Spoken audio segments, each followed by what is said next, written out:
Nobody asked you what you are! I said hands on the hood! The afternoon sun was still high and sharp over the Sunoco on Route 24. The kind of late summer light that catches metal and throws it back at you like a signal flare, and every single person at that gas station could see exactly what it was catching. Ribbons, medals, brass insignia pressed flat against a dark navy dress uniform worn by a man standing perfectly still at pump number 2 with both hands loose at his sides, doing nothing more dangerous than waiting for his tank to fill. And a white police officer had him face down against the hood of his own truck. The officer's hand was between the man's shoulder blades, pressing him into warm metal, and the man was not fighting, was not struggling, was not raising his voice, because he had made a decision in the space of a single breath, a decision that millions of black men in America had made before him, and that decision was to survive this moment first and deal with everything else later. Nobody standing at that Sunoco station on that Tuesday afternoon knew yet who the man in uniform was. They did not know his name or what he had done for 17 years, or what country had sent him to bleed on its behalf, or what he had carried home from places most people will never see on a map.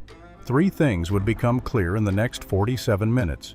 This stop would end a police officer's career. It would bring down a sitting state senator. And it would force an entire nation to sit with one question it had been avoiding for a very long time. What does this country actually think of the men who bleed for it? His name was Senior Chief Petty Officer Marcus Webb, and he was 39 years old, and he had been a United States Navy SEAL for 12 of his 17 years of service, and none of that would matter to Nolan Bryce when Bryce looked at him across a gas station parking lot and made the decision he made. Marcus stood 6 feet 2 inches and was built the way that men are built when their bodies have been used as instruments of serious work for a very long time. Not for appearance, not for show, but because the job demanded it, and he had answered that demand every single day for nearly 2 decades. The gray at his temples had started appearing 2 years earlier, just at the edges, and his mother Ruth noticed it every time he came home to Nashville and touched his face with both hands, the way she had when he was 7 years old. "That's wisdom showing up, baby," she'd say. "That's the weight of everything you've carried." Ruth Webb was a retired school teacher who had raised Marcus alone in Nashville after his father died of a heart attack when Marcus was 11. She had worked 2 jobs through most of his adolescence without ever once letting him see the fear behind her steadiness, had driven him to every swim practice in a car that needed new brakes for 8 months before she could afford them, had sat in the absolute front row of his Bud/S graduation ceremony in Coronado, California, with one hand pressed flat against her sternum like she was physically holding her heart inside her chest. She had raised him to be unbreakable, and then spent every year since praying that the world would not test that too severely. The world had tested it considerably. Marcus had completed 3 combat deployments, 2 in Afghanistan, 1 in Iraq, and had participated in 4 additional classified operations that he would carry to his grave without a word. His dress uniform bore the Navy Cross, the Bronze Star with Valor, and the Purple Heart, and each of those decorations represented a specific moment, a specific decision made under conditions that most people could not survive in their imagination, let alone in the actual dark and heat and weight of the real thing. He was assigned now to Joint Training Operations at Fort Bragg in Kentucky, and he did not talk about himself very much, and he did not wear the uniform for attention. But several times a year he would drive out to middle schools in the surrounding towns, no press, no cameras, no agenda, and stand in front of classrooms full of kids who had been told in various ways that their lives did not amount to much, and he would let them look at the uniform and understand that it was draped across a real human body that had once been a kid sitting exactly where they were sitting. He did it because someone had done it for him once, and because he understood in the specific and practical way that he understood most things that children need to see what belonging to something larger than yourself actually looks like. The school visit that Tuesday had gone well, the way those visits almost always went when Marcus stopped worrying about whether he was saying the right things and just told the truth. A 12-year-old boy named Jalen had raised his hand during the Q&A portion with the absolute seriousness of someone who had been holding the question for a long time and asked in a voice that did not waver whether Navy SEALs were afraid of sharks. Marcus had looked at him for a moment, then crouched down to his eye level and said with equal gravity that the sharks were afraid of them. The room had come apart. It was the best moment of his week, and he was still carrying the warmth of it 40 minutes later when the low fuel light blinked on and he pulled off Route 24 into the Sunoco station on the edge of Harrington, Kentucky. It was an ordinary gas station, the way most gas stations in small Kentucky towns are. Ordinary 4 pumps under a flat metal canopy, a convenience store attached at one end with a hand-painted special sign in the window that had been bleached by the sun for so long, the words were more suggestion than information. A rusted white pickup parked near the air pump with one flat tire that had been there long enough to suggest it wasn't going anywhere soon. An older white woman in a yellow blouse was loading grocery bags into the back of a station wagon with the careful, deliberate movements of someone who had done this particular task 10,000 times. A black teenager in an orange hoodie sat on the curb near the far pump eating chips and watching the road with the idle, unhurried attention of someone who had nowhere urgent to be. Marcus pulled his black Ford F-250 to pump. Number 2 stepped out into the afternoon heat and slid his card into the reader. The security camera mounted above the canopy, which recorded with a timestamp that would later become one of the most examined pieces of footage in the state of Kentucky, captured everything that followed. From the moment Marcus stepped out of his truck to the moment he first heard the police cruiser door open behind him was exactly 58 seconds. 58 seconds of a man in full Navy dress uniform standing at a gas pump metals, catching the afternoon light, waiting for his tank to fill. Officer Nolan Bryce was 27 years old and had been with the Harrington Police Department for 2 years and 4 months, which was long enough to have developed habits and not long enough to have developed wisdom. And the gap between those two things would define everything that happened next. He was not, by any particular account, a remarkable officer. The colleagues who would speak to investigators in the weeks following the incident described him in the careful hedged language of people who do not want to be quoted. Not a standout. Not a standout in the wrong direction either. Just a guy who was there, who did the job when he felt like it was being observed and found ways to make the job smaller when he didn't think anyone was paying attention. His personnel file contained 2 complaints. The first was from a black family on Route 71 18 months earlier who had reported that Bryce stopped their minivan without cause and searched it over their objections during a road trip. The second was from the parents of a 15-year-old who said Bryce had used language during a curfew check that left their son shaking. Neither complaint had resulted in formal disciplinary action. Both had been quietly filed and quietly forgotten, the way things are quietly filed and quietly forgotten in departments that have not yet been made to answer for the pattern those files represent. That Tuesday afternoon, Bryce had pulled into the Sunoco on Route 24 to pick up coffee and a gas station sandwich, as he did most Tuesday afternoons on this particular stretch of his route. He saw Marcus Webb at pump number 2 through the windshield of his cruiser before he even pulled in. He told himself later that something about the man's posture concerned him.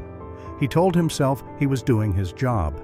He told himself a number of things that the security camera, which had been recording the entire time, would later contradict with quiet, absolute, and total authority.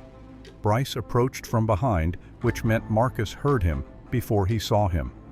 The particular sound of boots on asphalt that any person trained to read an environment learns to identify without turning around.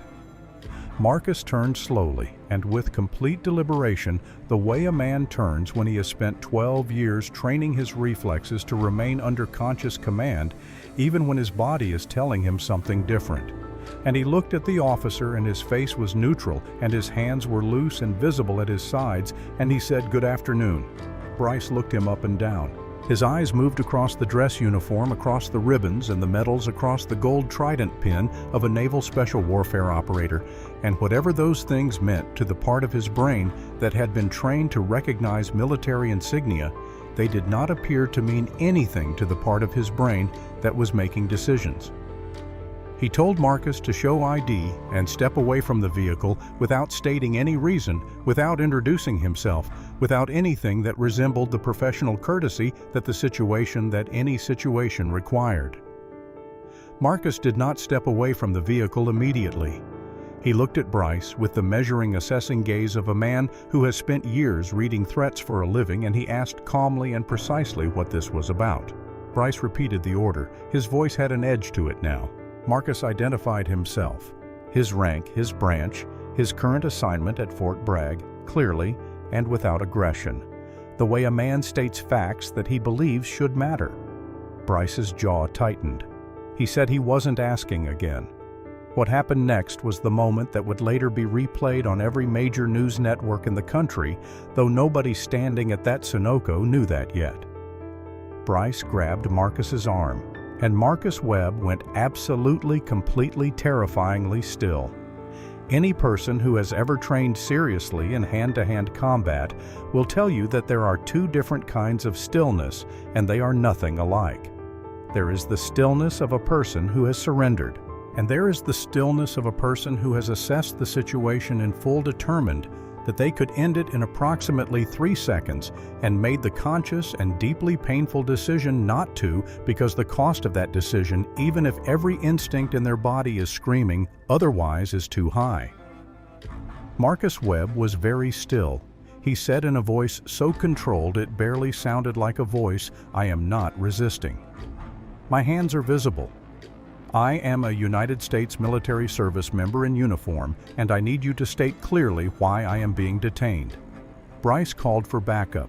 Within 4 minutes, 2 more Harrington PD cruisers had pulled into the lot. The first belonged to Corporal James Fitch, a 7-year veteran of the department who parked, stepped out, and looked at the scene the way a camera takes in a scene all at once, cataloging every detail. He looked at the dress uniform. He looked at the medals. He looked at the trident. Something cold moved through him, and he said nothing, and that silence would weigh on him for a very long time. The second cruiser belonged to Officer Dana Pratt, who was in her first year out of field training and who stood near her vehicle and was not sure what she was supposed to do. Bryce, emboldened, now pressed Marcus's hands onto the hood of the truck. Marcus placed his hands on the hood. Not because he was legally required to, not because Bryce had established any lawful basis for the demand, but because he had done the arithmetic that black men in America learn to do, the cold, exhausting calculation between dignity and survival. And he had chosen survival, and told himself he would deal with dignity later when he was in a position to deal with it from somewhere other than the wrong end of this situation. His medals pressed against the warm metal of the truck. The Navy Cross, the Bronze Star with Valor, the Purple Heart, all of it pressed against the hood of a gas station truck while the afternoon light slanted through the pump canopy and the security camera recorded every second. It was not until Marcus asked for the third time, clearly, calmly, for the record, what the legal basis for this detention was, that Bryce offered one. He said Marcus matched the description of a robbery suspect from an incident earlier that morning on this block. It was the first time any reason had been provided. It was also, as would be established beyond any reasonable doubt in the weeks that followed, a complete fabrication. There had been no robbery on that block that morning. There had been no robbery anywhere in Harrington that morning. The dispatcher logs, which were subpoenaed 22 days later by Marasolis through a public records request, showed a clean radio. No robbery call, no bolo, no suspect description of any kind that could have been consistent with anything Bryce later claimed. He had made it up standing at a gas pump because he needed something to say, and the truth had nothing to offer him. Corporal Fitch heard the statement. Something moved across his face, a flicker of something that looked very much like shame. And he said nothing. He would carry that silence for longer than he expected. The teenager on the curb was named Deshaun Mills, 16 years old, the son of an Army mechanic stationed at Fort Bragg, and he had been recording on his phone for nearly 2 full minutes already. He had grown up around military families his entire life, and he knew what the trident pin meant, and he knew what the Navy Cross meant, and he was watching a man who had been to war and come back be held against his own truck at a gas station in his dress uniform, and something in Deshaun Mills burned with a fury he was 16 years old and did not yet have words for, and so he kept recording because that was what he could do. Carol Hensley, the woman at the station wagon, had stopped loading groceries entirely. She stepped toward the pumps and said loudly enough to carry across the lot that this was wrong, that what was happening was wrong, and Bryce told her to stay back, and she did not stay back. Frank Okafor, the station attendant, had come to the door of the convenience store. He was filming too. 11 minutes into the detention, a black government SUV pulled into the Sunoco lot, and nobody recognized it except Marcus Webb, who lifted his eyes from the hood of his truck and felt something shift in his chest that he had not felt in a long time. Something that was not quite relief and not quite hope, but was in the neighborhood of both. He recognized the walk first. The specific way the man moved through the space of a parking lot, like he owned the precise square footage of air around him, the clipped economy of motion that belonged to someone who made decisions under pressure so regularly that he had stopped treating it as remarkable. Commander Raymond Holt, United States Navy, Marcus's commanding officer at the Fort Bragg Joint Training Division, was a compact, silver-haired man from outside Cleveland, whose face looked like a topographic map of every difficult decision he had ever made, and whose voice, when he chose to use it, carried the particular weight of someone who had learned that volume is almost never the point.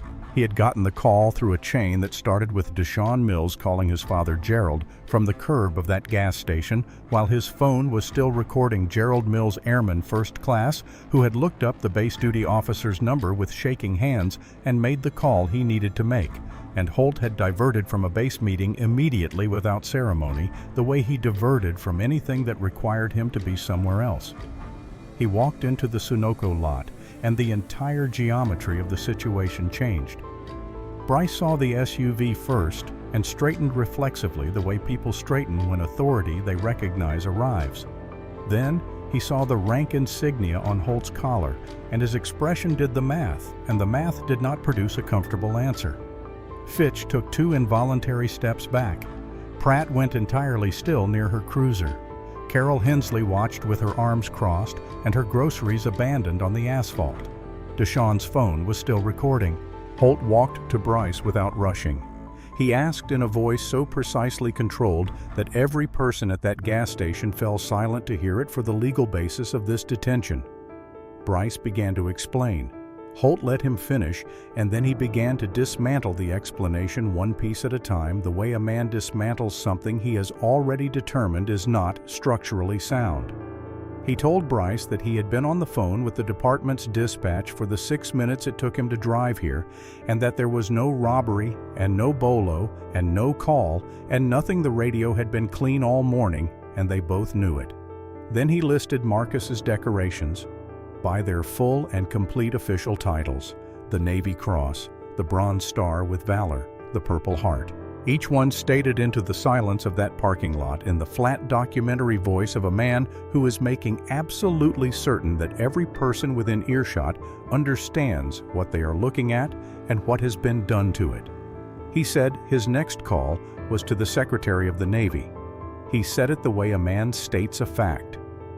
Bryce's face moved through red and arrived somewhere closer to gray.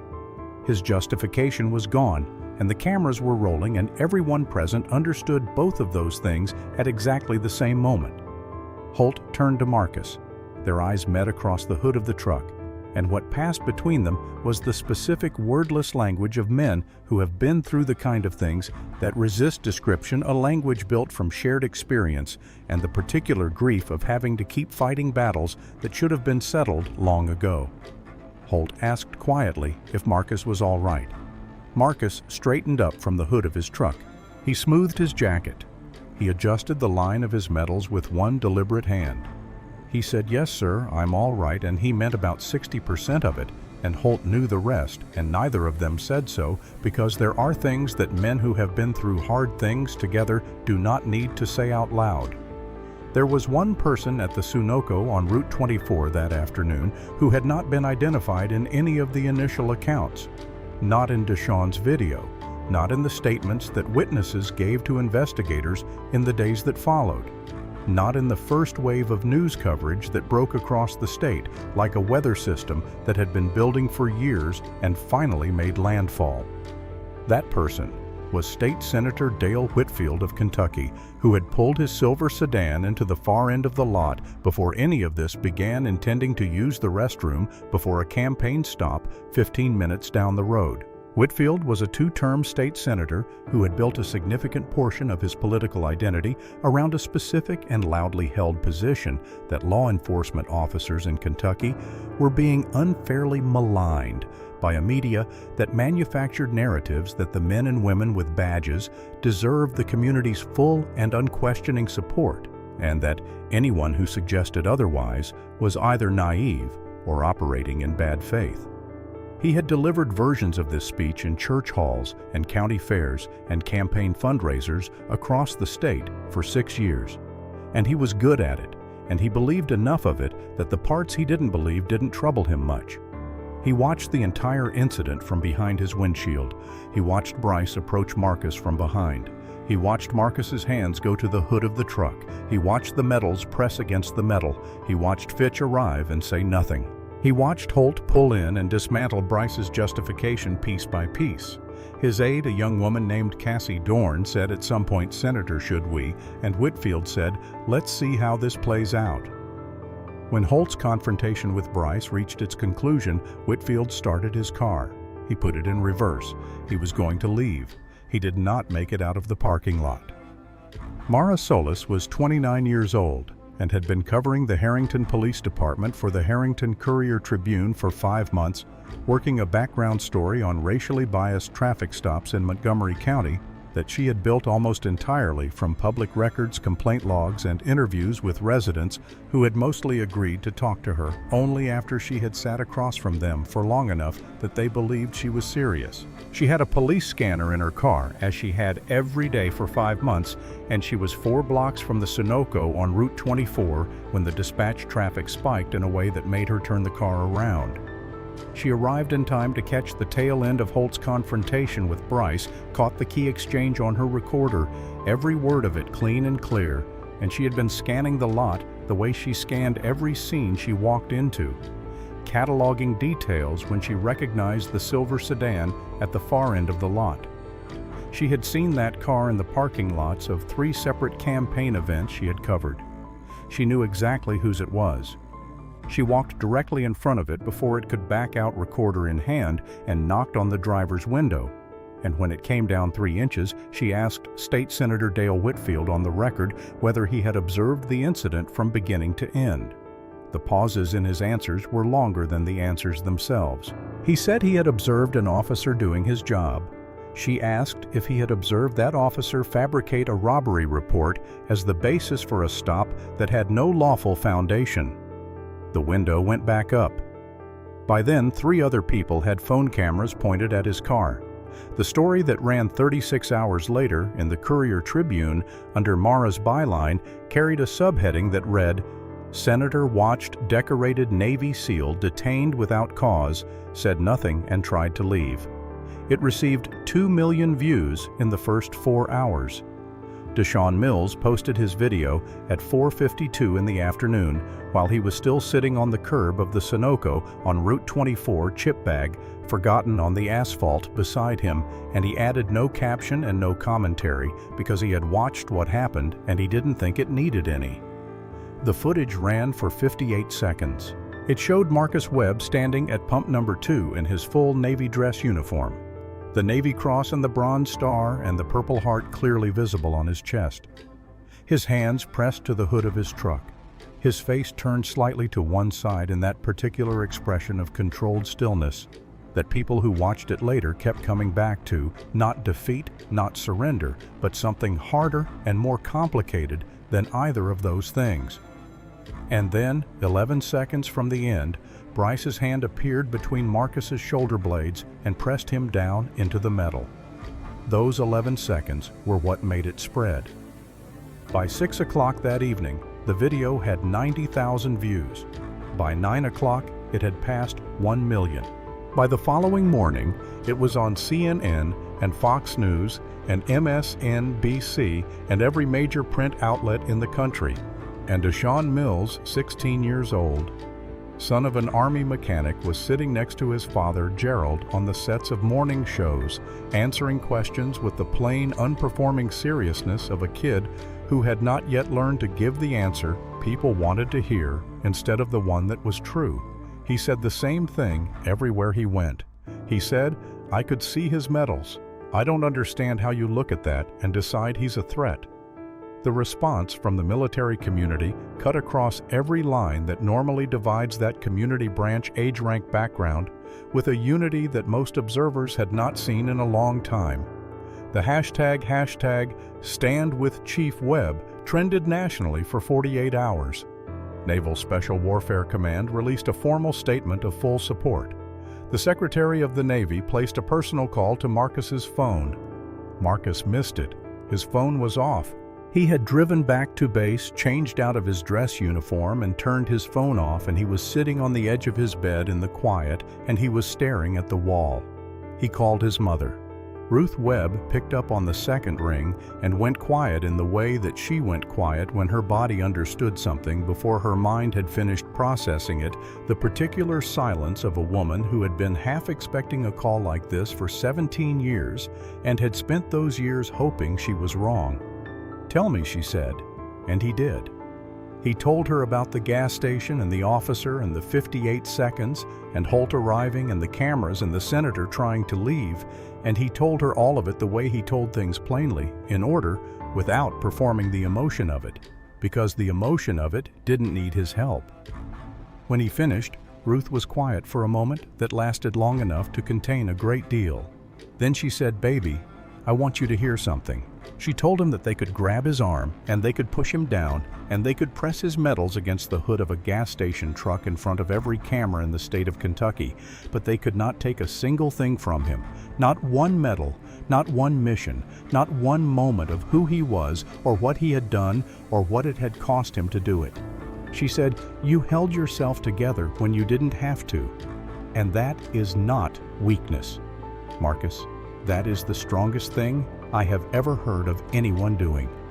Her voice broke slightly on the last part, and then rebuilt itself in real time, the way Ruth Webb's voice had always rebuilt itself, because she had learned long ago that her son needed to hear her steady more than he needed to hear her grief.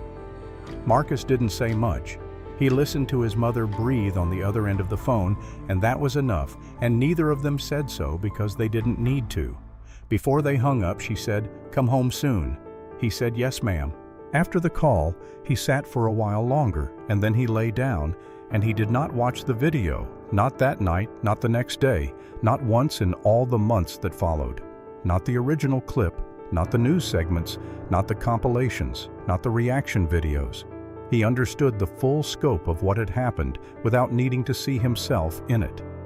The Harrington Police Department placed Officer Nolan Bryce on administrative leave within 18 hours of the video crossing 1 million views, which was fast enough to suggest that someone had been watching the numbers. Chief Gordon Mace had been with the department for 24 years and was 9 months from a retirement he had been planning in some detail for the last 3 of them. And he stood before a room full of cameras that Friday afternoon with the expression of a man who is choosing every single word on a very narrow ledge above a very long drop. He said the department had serious concerns. He said the stated justification for the stop was inconsistent with dispatch records. He said a full investigation had been launched and that it would go wherever the facts led it. A reporter from the Associated Press asked him directly, "Chief Mace, did Officer Bryce fabricate the reason for that stop?" Mace looked at the cameras for a moment that was long enough to be its own kind of answer, and then he said the investigation will establish the facts. The investigation established the facts in 11 days. There was no robbery, there was no bolo, there was no call of any kind. The dispatch logs were clean for the entire morning, and Bryce had known that when he opened his mouth and said otherwise. The in-car recording system in his cruiser, which he had reported as malfunctioning, was examined by department technicians who determined that it had been manually disabled from the console inside the vehicle 14 minutes before Bryce pulled into the Sunoco. Not a malfunction, a choice made before he arrived, which meant he had made the choice before he saw Marcus Webb, which meant he had made the choice as a matter of habit. The traffic cameras on Route 24 showed his cruiser passing the Sunoco twice before he pulled in the timestamps 3 minutes apart. He had seen Marcus at the pump. He had driven past. He had come back. The Internal Affairs report, which Mara Solis obtained in its entirety 6 weeks later and published in full, concluded that Bryce had conducted a pretextual stop with no lawful basis, subsequently fabricated a justification to cover it, and had intentionally disabled his recording equipment as a matter of routine preparation, and that this was consistent with a documented pattern that the department's own complaint files contained, if anyone had chosen to read them as a pattern rather than as isolated incidents. Nolan Bryce was terminated from the Harrington Police Department on a Friday 3 weeks and 4 days after the incident, informed by a written notice that was delivered to his home address by certified mail. He did not come to the door when the delivery was made. His wife Linda accepted the envelope in the doorway with the expression of a woman who had been watching something collapse for long enough that the collapse itself was almost a relief. The Montgomery County District Attorney Barbara Mosley, who had been in office for 9 years and who had a reputation for making decisions slowly and then holding them firmly, announced 2 weeks after Bryce's termination that she was convening a grand jury to consider criminal charges, filing a false police report, and civil rights violations under color of law. The grand jury returned an indictment in 29 days. Bryce was arraigned on a Tuesday morning exactly 4 weeks after a Tuesday afternoon at a gas pump, and he entered a plea of not guilty, and his attorney told reporters outside the courthouse that the charges were politically motivated and that his client had been offered up to satisfy public pressure. Mara Solis was standing close enough to write down every word of it, and her piece on the arraignment won a state press award. Corporal James Fitch submitted a formal written statement to Internal Affairs 2 weeks after the incident, and in it, he stated plainly that he had arrived at the scene, had assessed the stop as unjustified within 30 seconds of his arrival, and had failed to intervene. He wrote that he could not say he had not known better because he had known better, and that he had recognized every decoration on that man's uniform and had stood there anyway, and that he would have to live with the specific weight of that. He resigned from the Harrington Police Department 8 days after submitting the statement, not because he was required to, but because he sat down and wrote a handwritten letter to Chief Mace explaining that he did not know how to be the kind of officer he wanted to be inside a department where this had been possible, and that he needed to figure that out somewhere else. He enrolled in a social work program the following spring and did not speak publicly about any of it.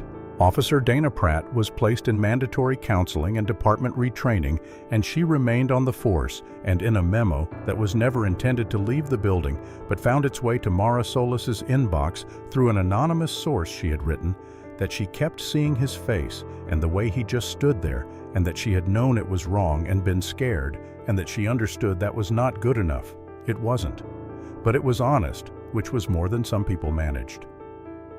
The clip of Whitfield's window going up, the 4.5 seconds of silence before it went up, and then the window going up, and then his car reversing slowly toward the lot exit, began circulating within hours of Mara's story running, and it did not stop circulating for months. His campaign had been built on a foundation of stated belief, and the clip made that foundation visible from underneath, and what it showed was not particularly solid. Political coverage across the state ran it on a loop alongside the footage of Marcus Webb at the pump, and the question became unavoidable. Here was a man who had spent 6 years saying that law enforcement deserved the full and unquestioning support of the community. And when a moment arrived that asked him to say something, anything, he had waited to see how it played out and then put his car in reverse. His primary challenger was Patricia Odom, a former public defender with 8 years of experience in the county courts and a campaign that had been running about 12 points behind in every poll through the summer. She began closing the gap almost immediately after Mara's story ran. By October, she had pulled ahead by 7 points. Whitfield lost the election on the first Tuesday in November. He received 39% of the vote, 13 points below his previous cycle, and the coalition of rural and suburban voters who had returned him twice looked at the clip one more time and made a different calculation. His concession statement contained no reference to the incident at the Sunoco, no acknowledgement of the decorated veteran he had watched be pressed against his own truck from behind the glass of his silver sedan. He said only that he was proud of his service and wished his successor well. Nobody in the room believed him, and the reporters covering it did not write that because they didn't need to. The numbers said it plainly enough.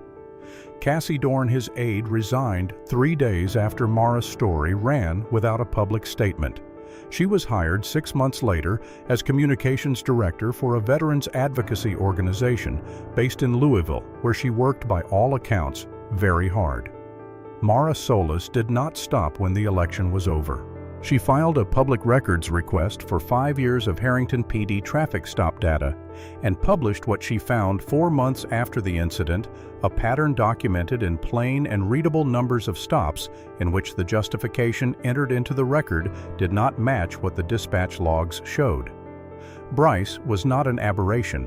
He was a continuation of something that had been allowed to continue because nobody had assembled the numbers and held them up to the light. Bryce's trial opened the following March on a morning cold enough to put a thin skin of frost on the courthouse steps, and people arrived an hour before the doors opened.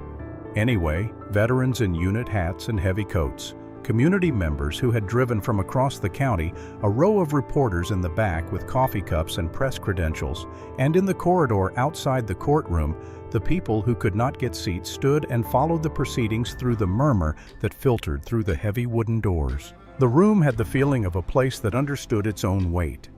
Lead prosecutor assistant D.A. Renee Odom had tried 17 civil rights cases in her career and had learned through the hardest of those trials that juries do not always vote with their hearts when they are being asked to convict a police officer, and that emotion is a door that swings both ways, and that the most dangerous thing she could do was give the defense something to push back against. So she built her case the way a carpenter builds a frame piece by piece, joint by joint. Nothing ornamental, everything load-bearing, and she let the facts do the work she might otherwise have been tempted to do herself. She gave the jury the dispatch logs. Clean, silent, no call, no bolo, no robbery, nothing. She gave them the traffic camera footage from Route 24 showing Bryce's cruiser passing the Sunoco twice timestamps 3 minutes apart. She gave them the in-car recorder confirmed by department technicians to have been manually disabled 14 minutes before Bryce arrived, and she let that distinction, not malfunctioning disabled, sit in the room without commentary and let the jury do the arithmetic on their own. She put Frank Okafor on the stand in a dark sport coat he had pressed carefully for the occasion, and he told the truth in the order it had happened, without editorializing, without performing, and the truth was enough. She put Carol Hensley in the witness box, and Carol held the arms of the chair and spoke in the voice of a woman who had been carrying a particular fury for months and had finally been given an authorized place to set it down. He had more medals on his chest than I have ever seen on one person, and that officer treated him like he was nothing.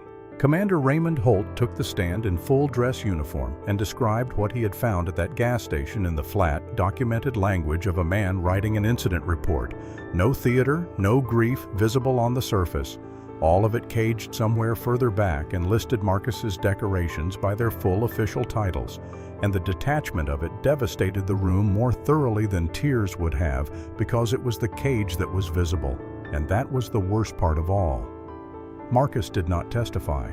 He had made that decision after a long and careful conversation with his own attorney, grounded in the belief that the facts did not need his voice to carry them.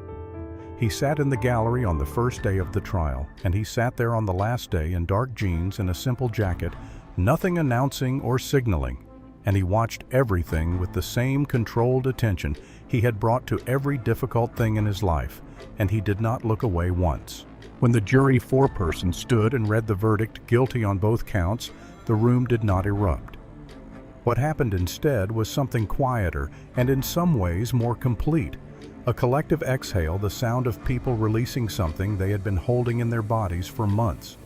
And somewhere near the back, someone was crying, and a veteran near the aisle pressed his fist to his mouth, and the sound of it was not triumph but relief, which is a different and more complicated thing. Bryce was sentenced to 26 months in federal prison, 3 years of supervised probation, and a permanent ban from serving in any law enforcement capacity. He did not speak during sentencing. His attorney spoke for him in language that was measured and hollow and made very little impression on anyone in the room. Marcus heard the verdict and did not feel triumph, which surprised him a little, and then did not surprise him at all once he sat with it for a moment. What he felt was something more complicated and more honest than satisfaction, a grief that was not entirely his own that extended backward through time, with a weight he had not expected to feel in that room. To every man who had stood where he stood at a gas pump or a traffic stop or a courthouse door, without a security camera recording with a timestamp, without a commanding officer who knew the duty officer's number, without a 16-year-old kid on a curb with the presence of mind to press record and keep it running. The ones whose names had not become hashtags. The ones whose cases had not become verdicts. He felt them in the room with him, and he held that weight carefully, and he did not put it down because putting it down would have meant something he was not willing to mean. He carried it out of the courthouse into the pale thin light of a March afternoon where Senior Chief Terrell Grant, who had served beside Marcus for 7 years and had been in the water with him in conditions that didn't bear naming in polite company, was waiting at the curb with his truck idling and the engine warm. Grant looked at him. He didn't ask for a speech, and he didn't offer one. He just said, "How do you feel?" Marcus stood on the courthouse steps for a moment and let the cold air touch his face, and he thought about it the real way, the way where you put your hand on the thing and check whether it's still standing before you answer. "Like it's not over," he said. Grant thought about that, nodding slowly in the way of a man who has learned not to disagree with things that are true even when he wishes they were different. "You're right," he said. "It ain't." They got in the truck. The river ran alongside the highway on the way back to Base Gray, and wide and indifferent, moving in the only direction water knows how to move. And neither of them said much else, and that was all right. 3 months after the incident, on a cold December morning, when the sky was the flat gray of old pewter, and the fields along Route 24 were hard with frost, Marcus drove back to the Sunoco station. He did not entirely know why. He had thought about it a little and not arrived at a clean answer, and eventually he had stopped trying to arrive at one and simply gotten in the truck, because sometimes the reasons for things become clear only after you have already done them. The gas station had no particular meaning to him beyond what had happened there. It was not a place he had ever had cause to stop before that Tuesday afternoon. It was just a Sunoco with 4 pumps and a bleached-out special sign and a rusted white pickup near the air pump that appeared to still be there, still on its flat tire, still going nowhere. He pulled to pump number 2. He stepped out into the cold and stood in the still air while his tank filled and the morning was quiet and the lot was nearly empty and the pump ticked through its numbers, and he stood there and let himself be in the place without trying to make it mean anything more than what it already meant. When the tank was full, he went inside to pay cash, because that was why you went inside, and the bell above the door rang the way it always rang, and Frank Okafor looked up from behind the counter with the careful and particular attention of a man who has thought about another person's pain many times and has been waiting for the chance to see that person whole and standing.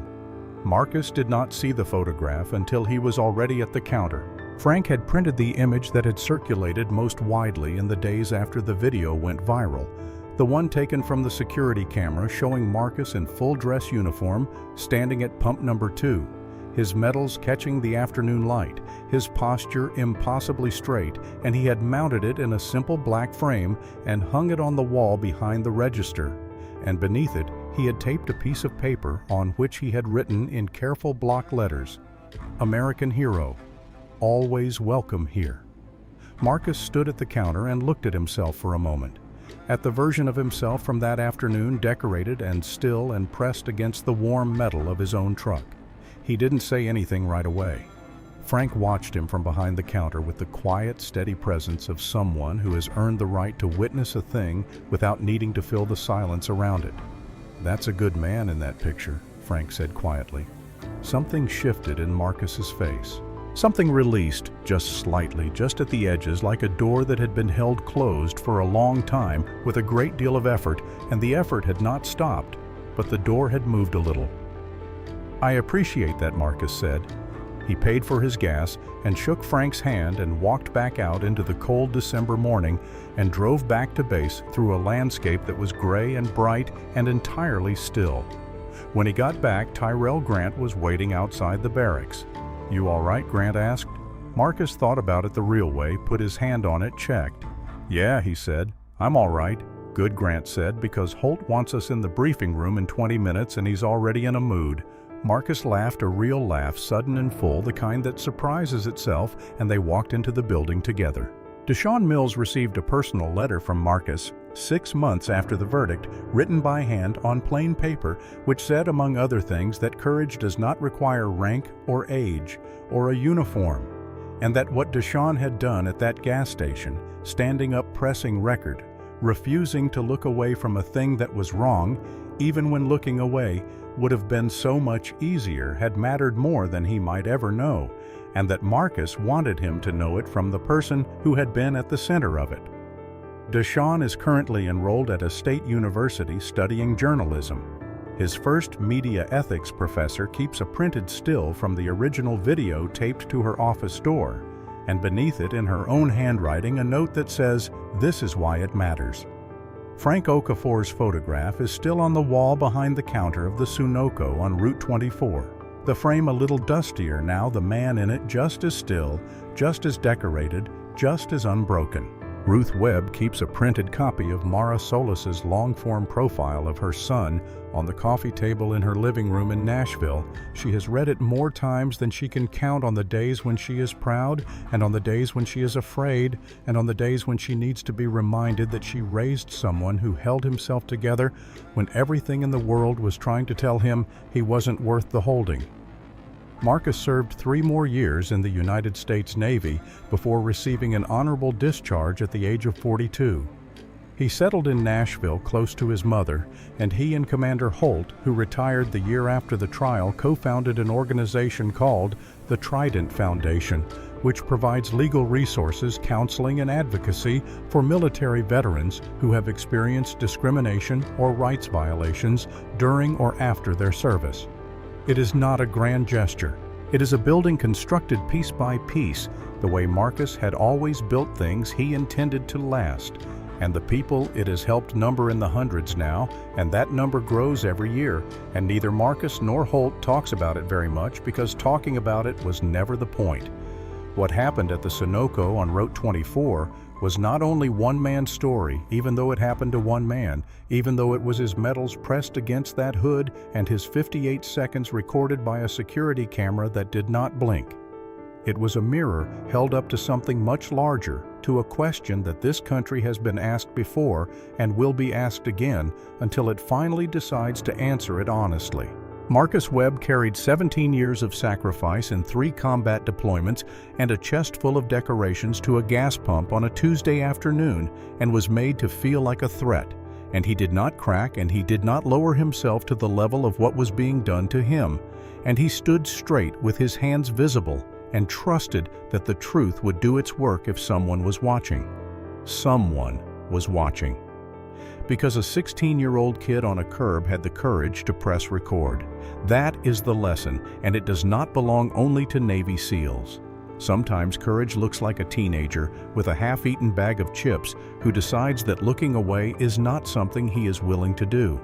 If this story reached something in you, if it made you feel awake and accountable and reminded of something you already knew but needed to hear again, then share it with someone who needs to hear it too. Leave a comment below and tell us what it brought up for you. And if you haven't subscribed to our channel yet, now is the time, because this is what we do here. We tell the stories that matter. We'll see you in the next one.